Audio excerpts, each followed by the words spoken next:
Hey everyone, I'm Aaron. And I'm Josh. We've got a big event coming up, so we thought it'd be a great time to give you some killer tips on how to invite your friends and neighbors to church. Yes, sir. Why don't we pump up the music and get this party started right? No, Josh, I told you that we are absolutely not gonna dance.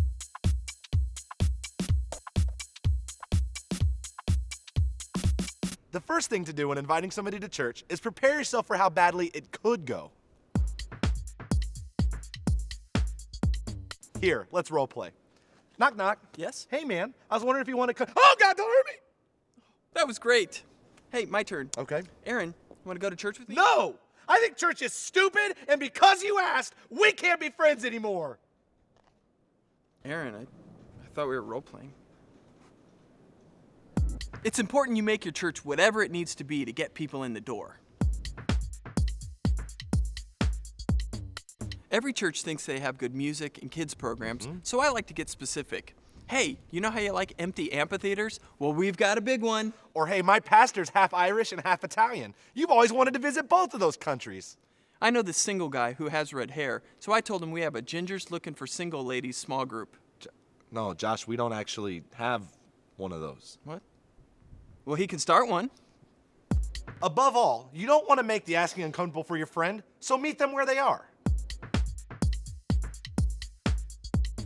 I'm not going to have that conversation at the board meeting, but the water cooler is fair game.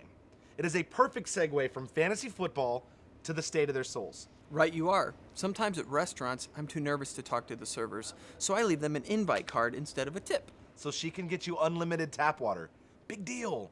You can get her living water. Sometimes when you can't quite seal the deal, you might need to give them a little nudge and remind them of what a great friend you are.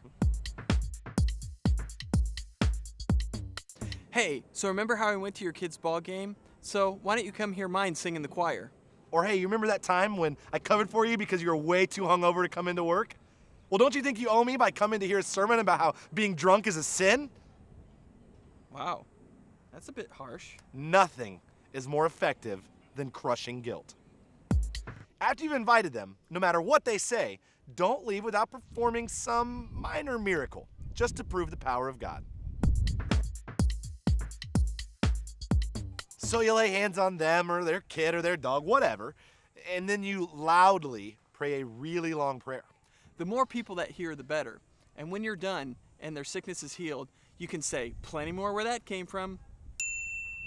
Finally, when the going gets tough, never forget that your friend's salvation is entirely on your shoulders.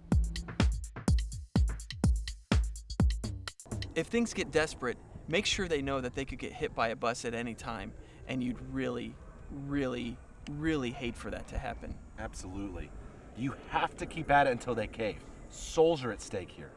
Because you never know when Jesus is coming back, make sure to keep them on their toes. Show up at their house at 3 in the morning like a thief in the night. Once they put the shotgun down, they are sure to thank you for caring so deeply. Well, that's all we have for today, so get out there and fill those seats. Hey, Aaron, why don't we finish this off with a bang? Get some music going on up in here? Look, Josh, I don't know what Billy told you, but I just don't.